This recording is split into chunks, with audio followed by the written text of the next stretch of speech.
fadeaway off the inbounds play. Suns up 9. Booker, big night. Later in the third, Suns up by 11. Chris Paul going to get the steal. Suns in transition. Paul finds Kevin Durant. Guys, Kevin Durant. How about that? He's a good player. That is Tim Bontemps with solid analysis. Fourth quarter, under 7 to play. Suns up by 8. Booker gets in the lane. He's going to hit a mid-range jumper.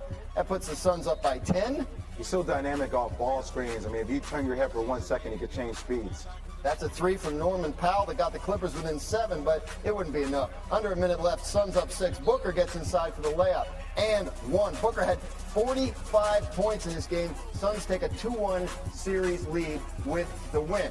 However, I want to point this out. The Suns starters have played the most minutes of any team's starting unit and have accounted for nearly 90% of the team's scoring. Booker and KD lead the playoffs in minutes played, both at 44 per game. Even Chris Paul, who turns 38 in 2 weeks, is averaging 39 minutes a night. So, Jay Will, is this a problem for the Suns going forward? I think it's going to be a major problem for them going forward. And one of the things also in their next round, if Denver continues to take care of Minnesota, think about who Denver has on their team. I mean, they had Bruce Brown on their team from last year for the Brooklyn Nets, who plays defensive minutes. You have KCP. You have Aaron Gordon. They have long wing defenders that I think match up perfectly, and they have more depth. So I worry about Kevin Durant, especially they can't take care of business, because if this series goes deep, you're going to have a team in Denver that is going to be rested and ready to play. Well, Clippers obviously having some major injury concerns that could make it a little easier on the Suns in this series. But you think you agree with Jay? Absolutely. Chris Paul has a history of injuries. Devin Booker has a history of injuries. Kevin Durant has a history of injuries. All 3 of those guys played over 40 minutes last night. As you laid out in those stats, Graz, they've had to play a ton of minutes in this series.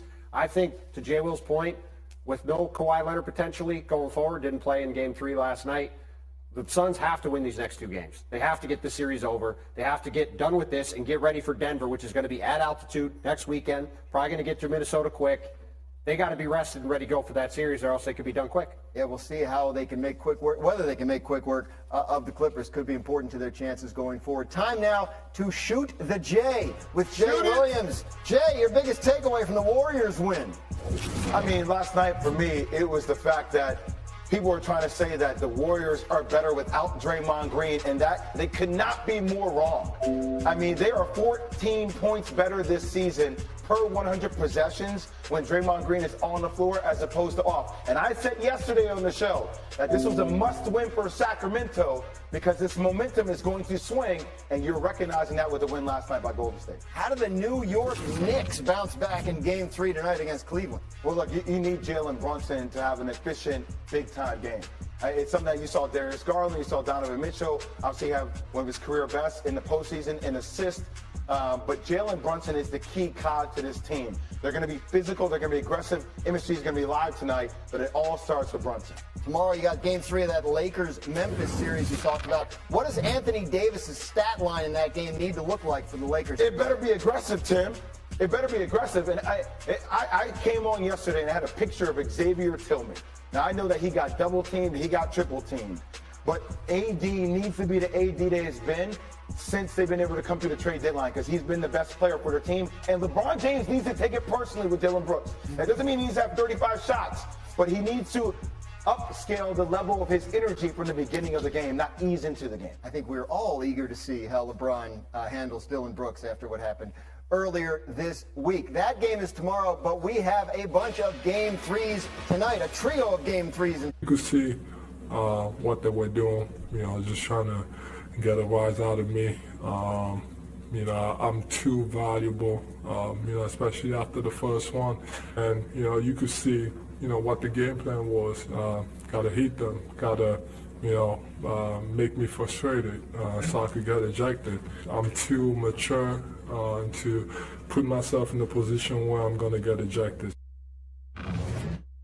That may well be, but he Well, Joel said after the game he didn't remember what happened on the Nick Claxton play, so maybe he didn't remember that he nearly got ejected in the. I would think by now he's seen a replay, as has the entire world. But, I mean, look, he says he's too mature to put himself in position to get ejected. He has put himself here in a position to I get would say ejected. definitionally he at least did that. Tim Legler, should Joel Embiid have been ejected for this action? Yeah, he should have been ejected for that. To me, it seems pretty obvious, and you've got to use the same criteria.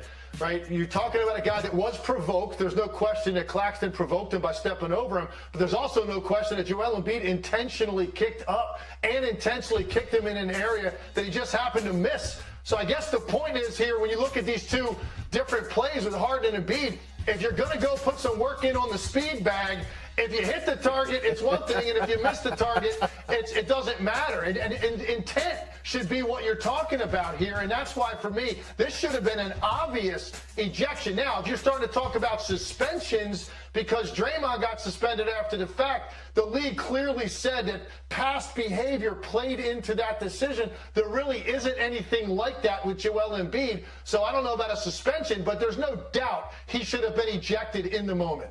Well, to your point, Tim, when I saw the play live before they came back, because I was at the game last night, I thought it was going to be a flagrant run for the reason you said, that he didn't really connect with Nick Claxton on the play, right? Like, if you see it. Not for lack of effort. Not for lack of effort. And obviously, to Tim's point, if you talk about intent, these guys have a history going back to January. They got double technicals in the game. Ben Simmons actually played in Philadelphia a couple months ago, and there clearly was issues. You know, here you can see right here what happened with back in that game back in January. You know, Joel Embiid had words about when Nick Claxton said after that game. So this goes back a couple months. They've had a couple games in this series. They're guarding to get each other all the time. But ultimately, look at this play with Embiid. There's no question, to Leg's point, what happened here. I think Joel got away with one because of the fact he didn't connect. And I think they don't want, the NBA doesn't want to, I think in general, throw guys out of games. It's what made the later situation with James Harden so wild because, then obviously they threw him out of the game for something that seemed less than this. Well, I'm glad you brought that up, Tim, because James Harden had some thoughts. He did have some thoughts. Out of the game. You were there listening to him, but let's let everybody else hear what he had to say. Unacceptable. Like, unacceptable, flagrant too. Like, the first time I've been ejected, I'm not labeled as a dirty player. You know what I mean? I didn't hit him in a private area. Somebody's draped on you like that defensively. It's just a natural basketball reaction. Honestly, I don't even think it was a foul on me. But, that's unacceptable. That can't happen. All right, so Tim Legler, I'll ask you the same question again. Should James Harden have been ejected for that? No, I thought this was one of the worst ejections I think I've seen in 22 years doing this and covering the league since I've been out of the league and when I was in the league 10 years as a player. I don't think I've seen anything quite like this. It's so obvious when you watch that it's unintentional. Now, the officiating crew might say they interpret it differently, but every basketball player watching that knows when you have the ball in one hand and you're going to use your offhand to create a little bit of space or to get some momentum generated as you start to put the ball down with your opposite hand. Your opposite arm is going to make contact with a defender that is completely inside your airspace. That's what James Harden did. To me, you should have been obvious when they watched the replay that it was unintentional.